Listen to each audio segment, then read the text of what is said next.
Alright, so in our last breakdown, we set the stage. Italy's massive colonial ambitions were on a collision course with Ethiopia's absolute refusal to be conquered. But this was so much more than just armies clashing. It was really a battle of wills. So today, we're getting into the real meat of it. How did a seemingly broken empire, we're talking crippled by famine, torn apart by internal rivalries, how did they pull together and forge this unbreakable wall of unity against a modern European army? It's an amazing story of resilience and, frankly, pure strategic genius. You know, this question right here, it gets to the absolute core of the Adwa story. Italy's playbook was honestly pretty standard for the time. Find the cracks in a nation and split it wide open. Divide and conquer, right? Simple. But oh boy, were they about to learn a very, very powerful lesson about underestimating your opponent. Okay, so to really get what's about to happen, we've got to put ourselves in the Italian shoes for a minute. Think about the scramble for Africa. It was this mad dash for territory, and Italy, well, they were kind of late to the party. They were desperate to build an empire, to have their place in the sun, and Ethiopia? Ethiopia was prize number one. And this, right here, shows you the huge gap between what Italy thought was happening and what was actually going on. I mean, on one side you have the Italian assumption, hey, this place is a mess, full of warring lords, just recovering from a devastating famine, it's ripe for the picking. But the reality? Oh, it was a completely different story. They were a nation just waiting for the signal. The Italians couldn't have misread the room more. So let's break down exactly why Italy was so confident. First, you've got the whole scramble for Africa mentality. European powers basically handed them Ethiopia on a platter, at least in their minds. Second, they looked at the internal politics, the rivalries between powerful regions like Tigray and Shoa, and they thought, perfect, these guys hate each other, they'll never unite. They also knew about the Great Famine and assumed the empire was critically weak. But underneath all of that, it was just pure, unadulterated colonial arrogance. This deep-seated racist belief that an African force just couldn't possibly stand up to a modern European army. Period. But Italy made one gigantic, fatal miscalculation. They completely overlooked the one person who could turn their entire divide and conquer strategy to dust. The one man who could actually unite the nation against them. And here he is, Emperor Menelik II. And let me tell you, this guy wasn't just a ruler. He was a political grandmaster. He understood something crucial. The real fight wasn't just against the Italians. No, the first battle was against the divisions inside his own empire. So for years, he'd been playing the long game, patiently building alliances, bringing rivals into the fold, and quietly, steadily arming his people. And then comes the moment. September 17, 1895. This is where Menelik's genius just explodes onto the scene. He issues a proclamation of mobilization. And you gotta understand, this was way more than just a call to arms. It was a masterpiece of communication. He brilliantly framed the Italian invasion not as some little border skirmish, but as a full-blown existential threat to their homeland, their faith, their entire way of life. It became a sacred duty for every single person. I mean, just listen to the power in these words. An enemy is come across the sea.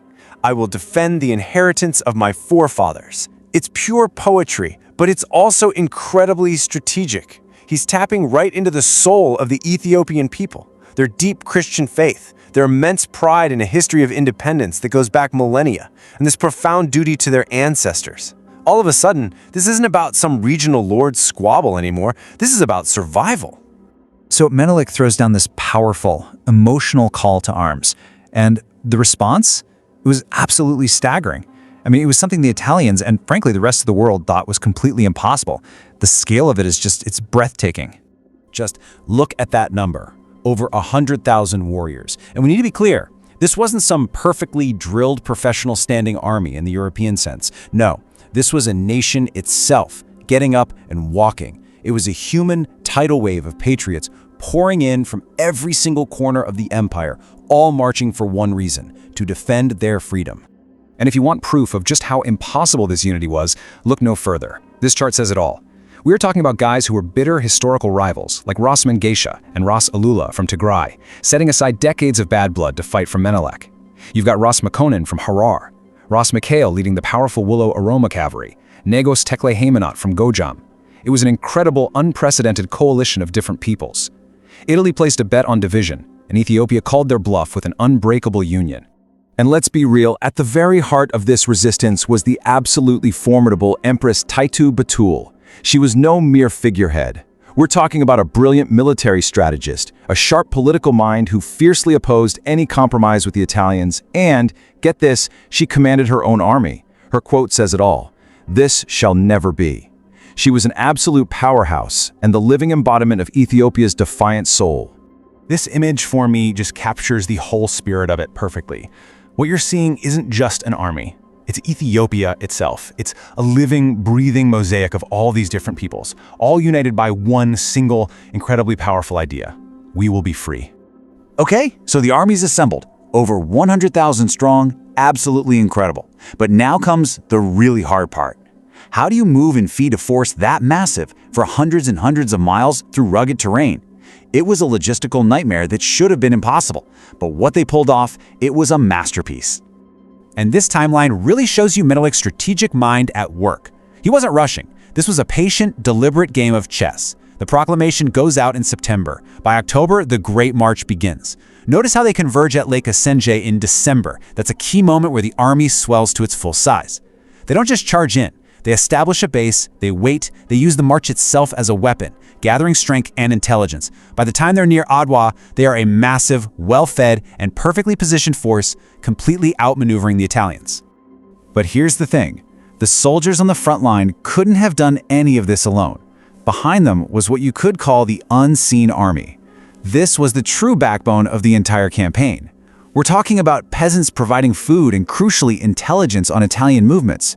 We're talking about thousands of women marching right alongside the men for hundreds of miles, managing supplies, cooking food, caring for the wounded. The entire country was mobilized. It was this total collective national effort that gave them the edge. So, fast forward to late February 1896. All the pieces are on the board. The two armies are finally poised for the big one. On one side, you've got this massive, unified, well-prepared Ethiopian force that knows the land like the back of its hand. And on the other, an overconfident, badly informed Italian army about to make a huge mistake. The stage is absolutely set for a historic, world-changing clash. And just look at this matchup. It's almost unbelievable. The Ethiopians have over 100,000 soldiers, unified and ready. The Italians, about 17,000. The Ethiopians have intimate knowledge of the terrain, they're on the strategic high ground, and they have an incredible intelligence network of local people. The Italians are using inaccurate maps, and here's the kicker, they've been led to believe the Ethiopian army is falling apart and retreating. They had no idea what was waiting for them. They weren't just marching into a battle, they were walking straight into a perfectly laid trap. You know, this quote from the historian Raymond Jonas just hits the nail on the head. He says that nations aren't just about ethnicity or religion. They're defined by the scale at which they can defend their freedom. And that's what Adwa was. It was the ultimate test of what Ethiopia even meant. It proved that this idea of a nation was real, forged in the fire of this common struggle. If they had fought as separate regions, they would have been picked off one by one. But together, they were simply unbeatable.